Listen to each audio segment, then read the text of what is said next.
Hello, everyone. And good morning, good afternoon, good evening. Welcome to today's session of SecPod Labs Intelligence Series.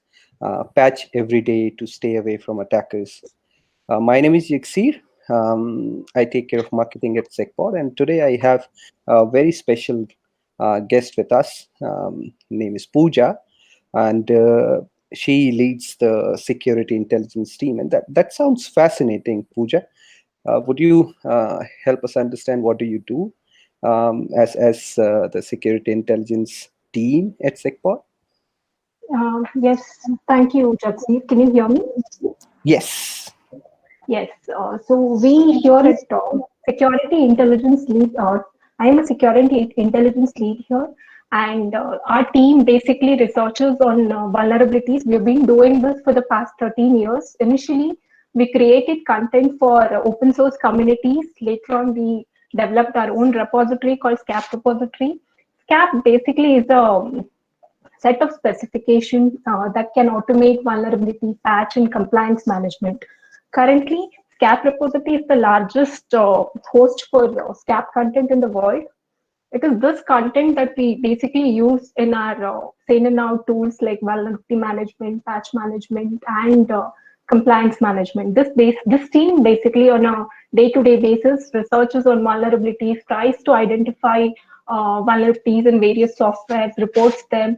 We also publish various security alerts with any critical vulnerability that gets released. We also try understanding malwares or ransomwares or exploit kits, try to analyze what the attacker is trying to do and understand their footsteps. So this is basically what my team does. Oh, fantastic. So you have a lot of action going on a daily basis. Yes. Okay, cool. So talking a little bit about today's agenda. So we are going to talk about major vulnerability highlights from Jan to March 2021. That's the first quarter in this year. Then Pooja is going to also talk about challenges in applying these patches to some of the vulnerabilities that are discovered. And then a very a new idea that we want to talk about is patching every day. And I'll leave it up to Pooja to introduce that. That's something that she wants to talk about. And then towards the end of the session, we would keep a Q&A, a very brief Q&A session where if you have any questions, we would love to answer them. So having said that, Pooja, I'll hand over the session to you now. Yes. Thank you, Jaxi. Thanks.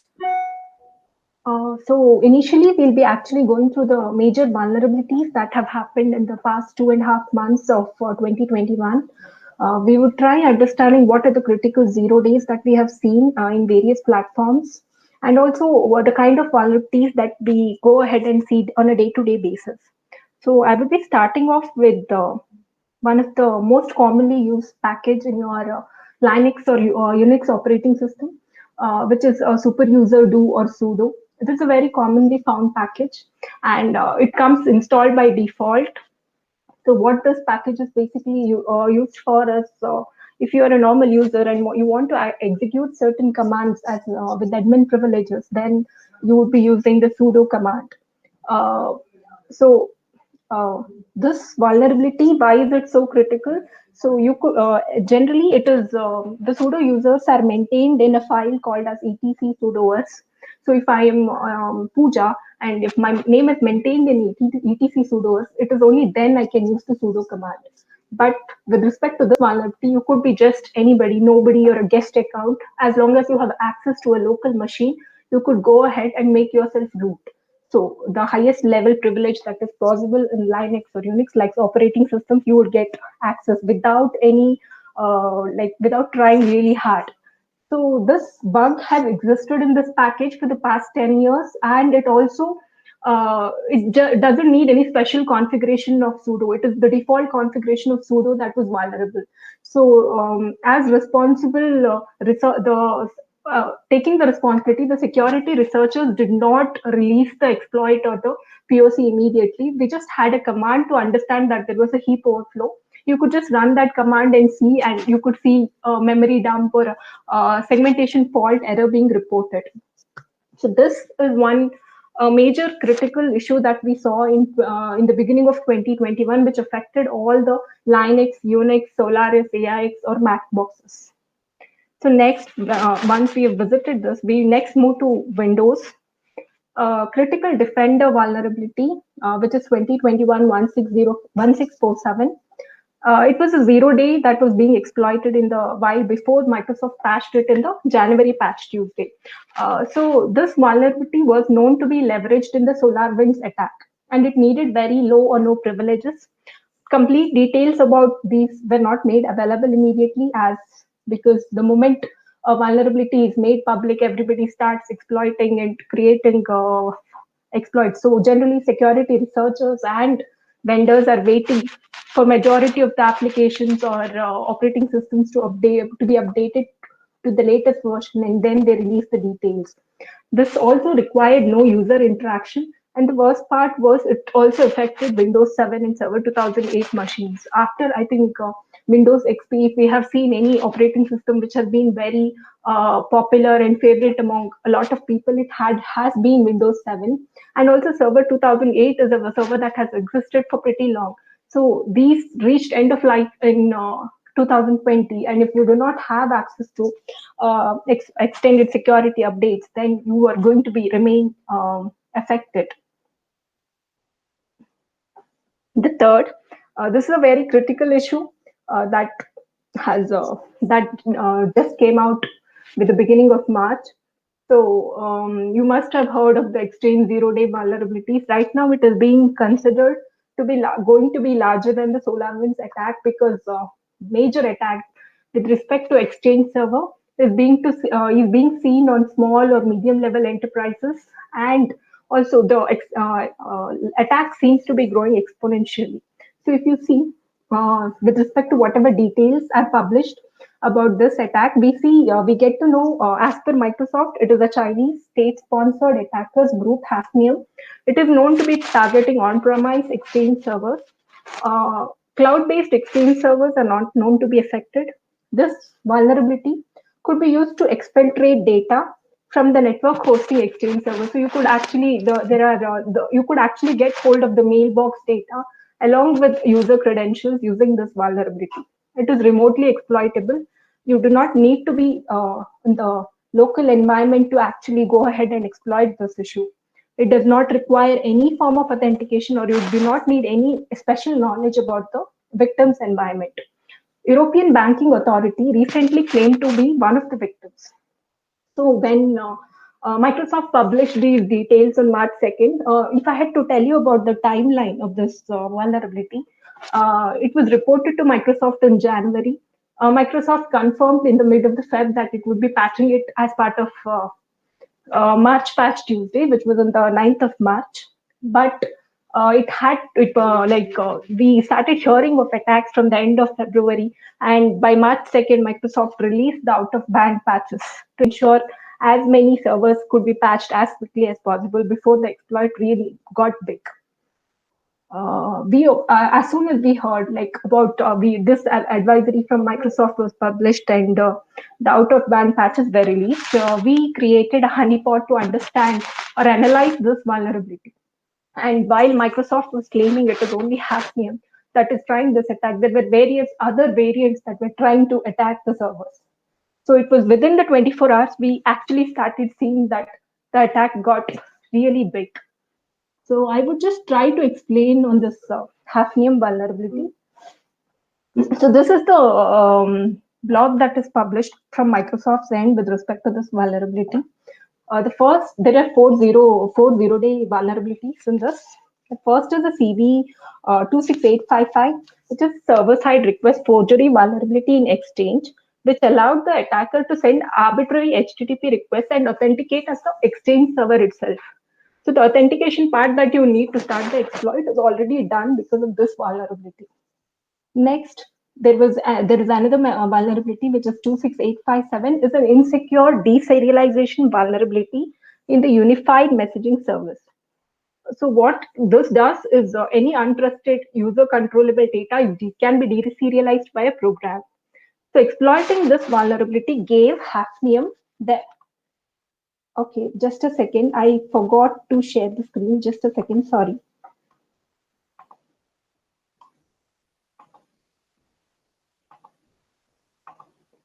I'm extremely sorry. So I would again go through the. Is my screen visible? Yeah, I can see your screen now, Pooja. Yes, yes, yes. I'm sorry, Ines, to share the screen. So I would start from the first issue. This is the server-side request for forgery vulnerability that I was talking about. So you could send arbitrary HTTP requests and actually log in as the Exchange server. Next is the insecure deserialization vulnerability that I just mentioned. So this vulnerability allowed the attackers to run the code as a system. So basically, attackers were able to use this code to set up web shells in the attack in the victim environment. So we'll go through those next. Before that, I would also explain the other two zero days. One is the 26858, which is a post authentication arbitrary file write vulnerability. Similar to it is the other vulnerability as well, which is 27065. So these both are like once you've authenticated using the first CVE, these three can be exploited, and this the last two CVEs would actually let you write a file in any location. It's not only where Exchange server is installed, you could actually go ahead and write to different locations on that server machine. So, next, we move to the attack details. So once we know these are the zero-day details, what are the other information that is already available? Because it was being exploited in the wild and it was getting major. It was major, so a lot of other details were as well published. So this basically what the attacker was trying to do was to set up a web shell on the server machine. This web shell would allow them persistent access. So once I set a web shell, I generally keep low profile so that nobody detects me. And then there is a hype about trying to patch Microsoft Exchange. You patch it, even then there is a web shell that would let me go ahead and connect back in future for further compromises. So this is the first step that they did. After that, following this web shell deployment, we use procdump to dump the LSAS memory. So what is procdump? Procdump is basically a tool that helps you analyze the memory. If you're a developer and you want to understand why a particular crash has happened, you can actually use procdump, dump the memory, and try understanding where exactly is the issue. So what these people were trying to do were they were dumping the LSAS, or the attacker was actually dumping the LSAS process memory. So what is this LSAS process memory? This is basically the memory that stores your username, credentials, your passwords, any password change activity, your access tokens. So basically, complete credentials of that machines are being dumped. Once it is being dumped, using 7-zip, they're trying to compress the stolen data into zip files so that they could exfiltrate it to a remote server. Apart from this, that is apart from getting your credentials, the another detail that they were trying to get access to was mailbox data of Exchange. So they used Exchange PowerShell snap-ins and got the entire mailbox data. Once this is done, they set up a reverse shell, downloaded PowerCat on your server because they have system access. They could go ahead and do that. Then connected to the remote server and transferred all the mailbox and credential data that is present. They were able to download, Hafnium operators were able to download the Exchange offline address book from compromised systems. So this is how big this attack is actually. And it is very simple to exploit as well. So once the details of the attack became public, Microsoft also released IOCs so that we could understand if we were exploited. Because just patching the servers was not going to fix it. Uh, if I am already exploited, there would be a web shell in use which would for sure make sure that the attacker returns after a certain period of time. Apart from that, also there were other activities that were being done. So, and also your mailbox data, they also have your credentials. So unless you clean up everything, you are never going to be secure. So next, Microsoft has basically given the log files that you can go through and identify if you have if your server machine has been compromised. So one the authentication vulnerability, you can actually go to this path in the log files and actually look for authenticated user is empty and anchor mailbox contains the pattern, what is stated here. So apart from this, all the other three CVs as well, similar information was published by Microsoft in different locations where you can identify through the log. Apart from that, there are also web shell hashes that were identified. So these are the hashes that were identified from majority of the machines that were already breached. This is the location where the web shells were actually being deployed. This is the file name for the web shells. So if you have a tool that can actually go ahead and search for files and try check if these MD5 sums exist, you can actually identify IOC. I mean, you can actually identify if your machine has been compromised. Okay, and this is where the LSASS dumps were being stored. So yes, we go back to the slides.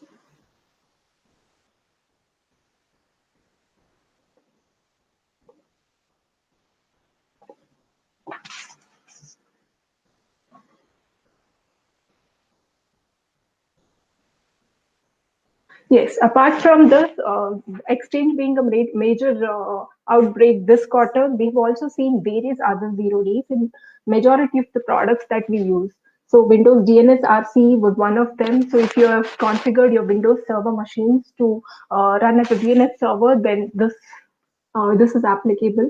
Similarly, we also saw various other issues like Google Chrome, Firefox had 0 days, Google Chrome had 3 0 days. So these are common browsers which are in use. Apart from that, Adobe Reader, a heap-based buffer overflow in Adobe Reader, the commonly used PDF reader, and memory corruption vulnerability in Internet Explorer. Internet Explorer did reach end of life, but majority of our machines come with Internet Explorer and Edge deployed. So this is still known to be very critical. It is released this March.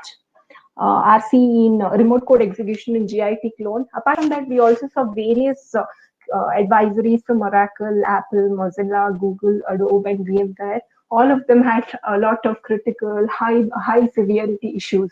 So it was in a period of 2.5 months, we've seen too many CVs being released.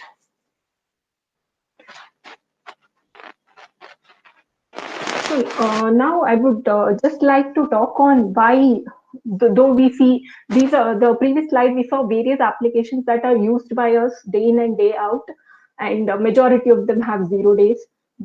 But still, we do not consider patching on a daily basis. Why is it? What is the major challenge with respect to patching that IT admins face?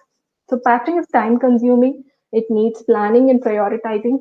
So even though you are aware of vulnerabilities, you need to know which vulnerability is critical. You need to know what has a malware, what has a ransomware, or what is being exploited in the wild. You need to understand CVSS course, all this, and then you need to plan the activity such that it does not affect the endpoint users' work.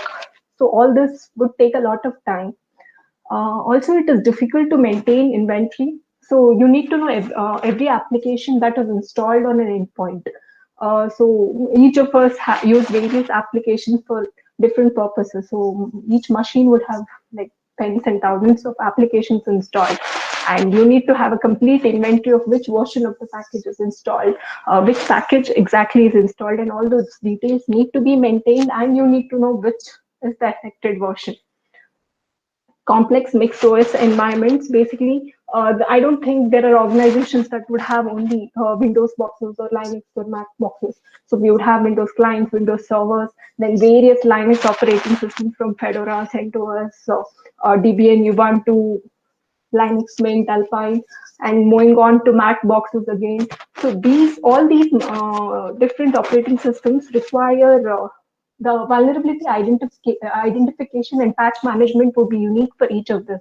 So if I'm using a registry to identify vulnerabilities in Windows, that is not going to work across Mac or Linux. So I need to have different methods of identifying. And again, patching would be a different set of activity where I need to know how to patch Windows, how to patch Linux, how to patch Mac. Patches can break, system outages occur. So recent March Windows 10 update was leading to BSOD when you were providing when you were using a print command. So a majority of the patches are tested and released, but it's not like you can test on all the possible environments and release. And you it like once the patches are live, there are very high chances that system outages occur or some particular environment it is breaking. So there needs to be a way such that they can manage. So if all the live machines go down, you cannot make it up immediately.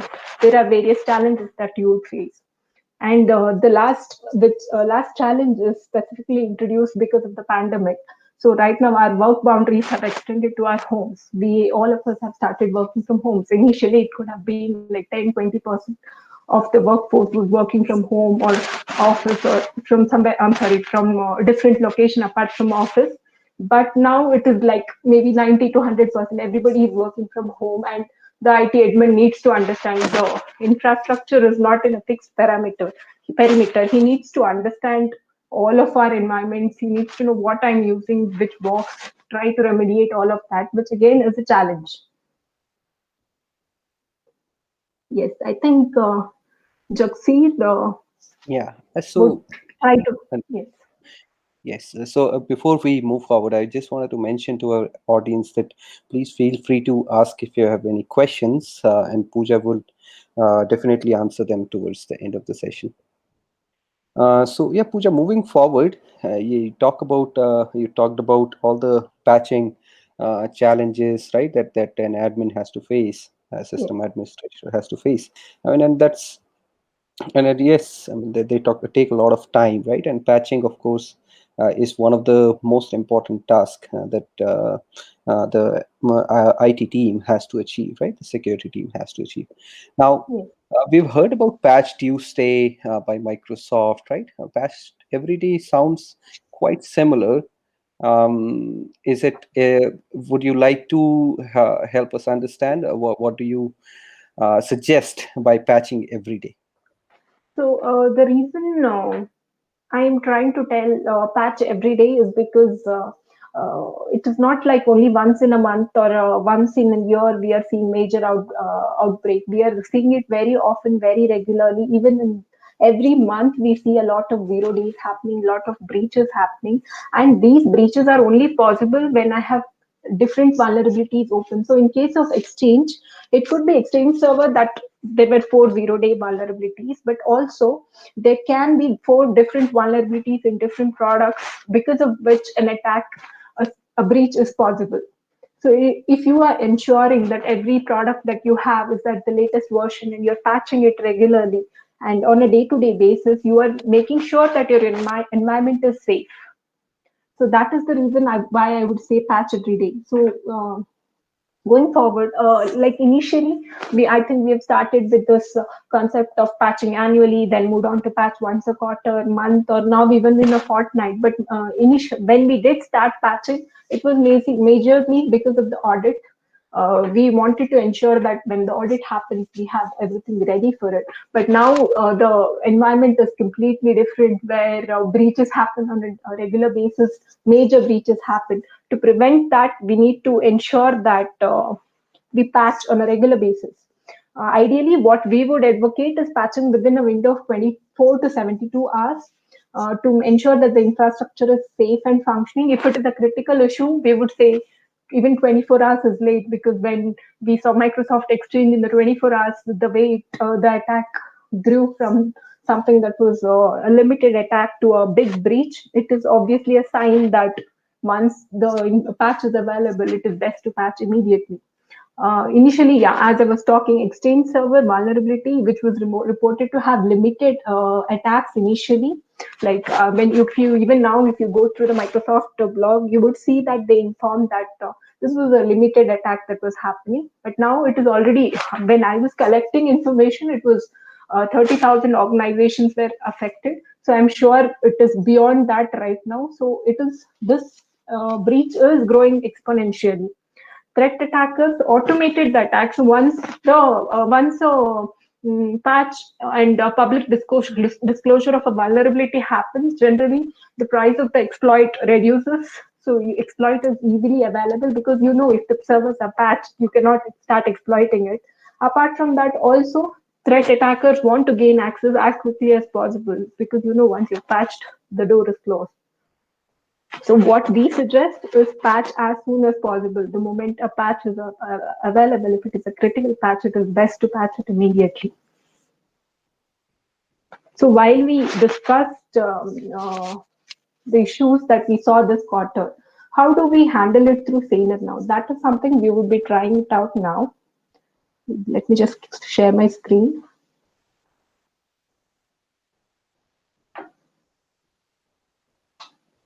Yes, is my screen visible? Yes, Pooja. Okay. Thank you, Jasmeet. So the first issue that we saw was sudo. Uh, okay, before that, I would just explain the tools that we have with SanerNow. Though it is very intuitive, still I would just give a brief. Vulnerability management, VM stands for vulnerability management. So this gives you complete detailed information of the vulnerability in your infrastructure. Asset management, I was talking about the inventory where you want to identify what products, what operating systems, what assets are present in your environment, what is outdated, or any other detail with respect to asset is available in the asset management page. Then we have patch management, which would show you all the missing patches, the missing critical patches, missing configurations, all those details would be available here. Compliance management would show you missing configurations. EDR is again the IOCs that you saw. You can actually query that using EDR, endpoint detection and response, and you can actually understand if you have been attacked, or if the server has been attacked, or a machine has been attacked. Endpoint management is basically to do activities with your endpoint, like you want to install an application, run install, for that you will be using. So first step is identifying that pseudo vulnerability is affecting my environment. How would I do that? So you can see various other details are available as well, but if you have to identify if the pseudo issue is actually.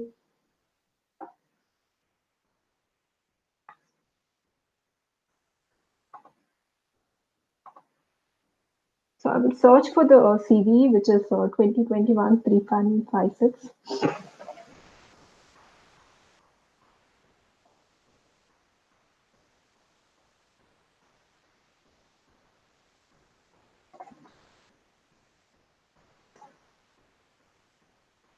So this is the pseudo CV that I was talking of.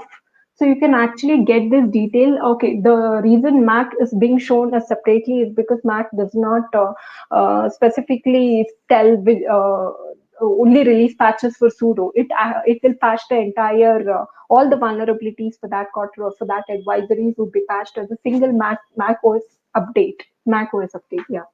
So these are the vulnerabilities that you can see in my environment with respect to sudo. So you can actually identify which are the OS that are affected.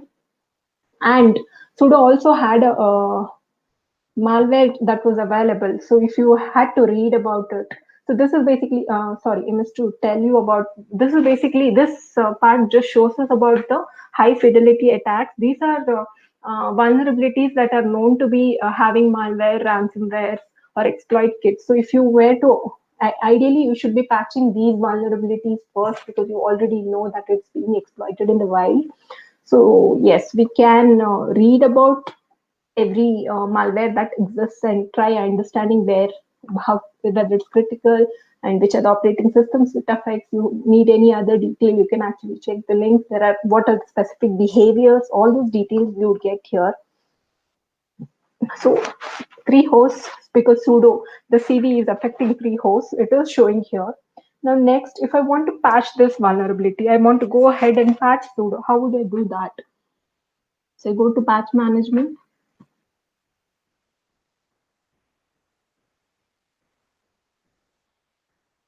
I would say missing critical patches.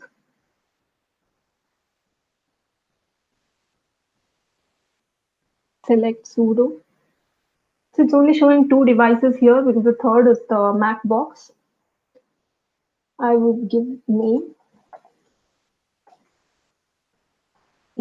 immediate, or if you want it later on, you can actually set a date as well. Apart from that, if you want to reboot, this update I know like may not need a reboot, but if you are not sure, you can actually set it. You can say remediation end time, patch notification. If you want to inform a user who is using the I mean the machine of that you are doing the patching activity, you can go ahead and do that. Then this is the pre-script and post-script. If you want to run the some scripts before the installation or before the update, and then after the update, you can do that. If you want to test this particular patch on various machines before you actually deploy it in all the other machines, you can in your test environment, if you want to ensure that everything is working fine, you can do that as well. So I would once I have done all these, I would just create the job. Uh, Okay, another case which we were seeing was for outdated applications. So we spoke about Windows 7, we spoke about Internet Explorer, which is outdated. So how do you get to know what are the outdated applications that exist in your environment? You can actually come to asset management page, go to the bottom of the page, which shows you the actual applications that are outdated in your environment. You can download CSV if you wish to go through it. Now, if I choose to decide that Adobe Air is something that need not be in my environment, and I should practically go and uninstall it, because the reason you need to get rid of the applications which are no longer supported is these are not one thing. Most people stop using it once it has reached end of life. So even if there are open vulnerabilities, it will not be made public. Vendors stop supporting the application. Even like any vulnerabilities reported in them may not get vendors notice, and you may not it may not be disclosed publicly, and no patches would be available. So one of the best things that we could go ahead and do is go to endpoint management and just uninstall this application. We go to actions, software deployment, uninstall.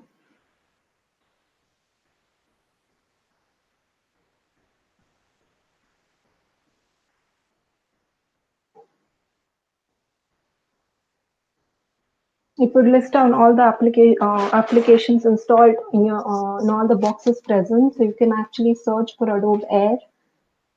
Adobe Air. Yes. So it has two hosts. It would be similar to the job creation that we did, where we would need to give details and provide uninstall option and tell when it needs to be uninstalled and create an uninstallation task. Yes. Apart from this, there was another where we saw we needed to identify if a particular system has been compromised. How would you do that? You can actually create queries using the EDR. I clicked on the EDR. So then you come here.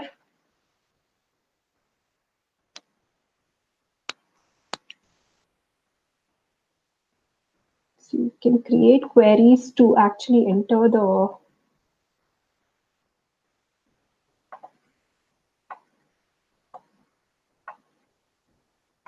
uh, so just a second, I'm facing some issues. So I've created a custom detection rule earlier. I've just show that I could be my network problem. Uh,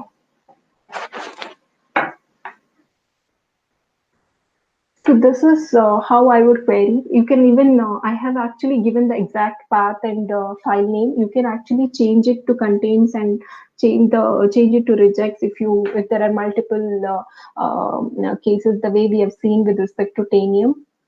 Uh, and I'm also specifying the MD5 sum. So even hashes were available from the vendor. We could use those hashes, and then I would choose the machines where I want to deploy this query and run this query. Once I run the query, it will show me the details on whether my endpoint is actually affected or not. Uh, yes. I just want to make sure that we're on the right screen, so we see uh, the the kits, the IOC kits right now, the custom detection rule right Yes, now. yes. You can see deploy package. No, we can't see that. I think it opens up in a new tab for you, so you think you Just have to so, enable yes, that. yes. Just a second. I would just share this. I'm sorry.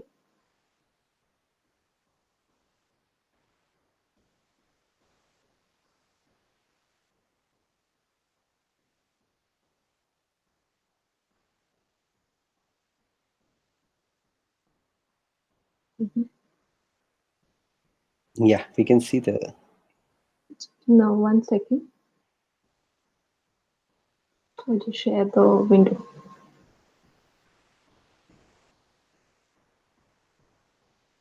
Yes, can you see now?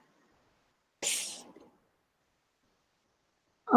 Jagsir, can you see now? Yes, Pooja, we can see now. Yes. So this is the, you would choose the group and say deploy. You can just update the details here the way we did for job and actually run the query and get to know if your endpoints are affected. Yes, I'm done with my uh, slides. Do we have any questions, Jagdeep? Yeah, so I think we have a couple of questions. Let me just and then before we go there, just I wanted to thank you for walking us through such a nice presentation, Pooja. And then I think it's helpful to know how to address these vulnerabilities and then install patches, right? Um, I just go through the questions that we have for you. One Mhm. question is, how do you patch a pseudo vulnerability? I think you've already shown that Yes. using SanerNow. But do you have any recommendations for the audience that they need to keep in mind when dealing with sudo? So I see. So sudo when you're upgrading, I don't think it causes any major outages. So there, it is just like creating the job and that we showed. You would need to identify the critical issues the way we did, and then go about creating a job. That's all. I don't Okay. know if it was questioned earlier or after I Yeah, I showed it. think it was questioned earlier. Yeah. Okay. Another question we have is it possible to get all OS and third-party patches for Windows and Linux on the application that you showed, which is We mentioned? do. Okay, yes, we do have around 130 products that we support, along with all Microsoft products and various Linux platforms. So, when you say Linux, it is huge list, but yes, we do support a lot of platforms, uh, flavors. So it could be Fedora, CentOS, Red Hat, Ubuntu, Linux Mint, Alpine, Debian. I think I might have missed a few more, which were these. This documentation would be available in our website as well. Okay, cool. So I think those were the questions from the audience. Anything else you want to address, Pooja, before we conclude? Yeah, I think this is a new session that we are starting with the uh, security intelligence team, where we are trying to discuss vulnerabilities that we see on a daily basis. We want our customers or potential customers to actually go through and understand that there are a lot of vulnerabilities that get reported on a day-to-day basis. It's not only the major breaches. Generally, we get to hear only about SolarWinds or Exchange server, but on a day-to-day basis, there are a lot of 0 days that get exploited, but they may not make the same amount of noise, which is why people may not understand the importance, or which it might be difficult to understand the importance of patching regularly and ensuring you have a tool that does this for you without much effort. Okay, cool. I'm sure. I mean, there's a lot to learn from you, Pooja, and then we'll keep on looking forward to more sessions from you and the team. Yes. Um, thanks a lot for your time. It was amazing presenting. I mean, having this session with you, joining this session with you. I just want to conclude and say goodbye to the audience, and then thank everybody for joining and listening in. And wanted to mention two things. One is Pooja's team has put together a report that would address, that would talk about all the vulnerabilities and the patches, the highlights of the most important vulnerabilities and patches for this quarter, that is January to March 2021. And I will be sending that out to all the registrants as well as the attendees. And signing off, saying we do have a free trial of the SanerNow platform in case you want to discover some of these vulnerabilities and see how to patch them and fix them and then keep away from them. Okay. Yes. Thank you, Vicky. Thank you for joining. Thanks everybody, take care. Thank you, Jaxis. Thank you, Pooja.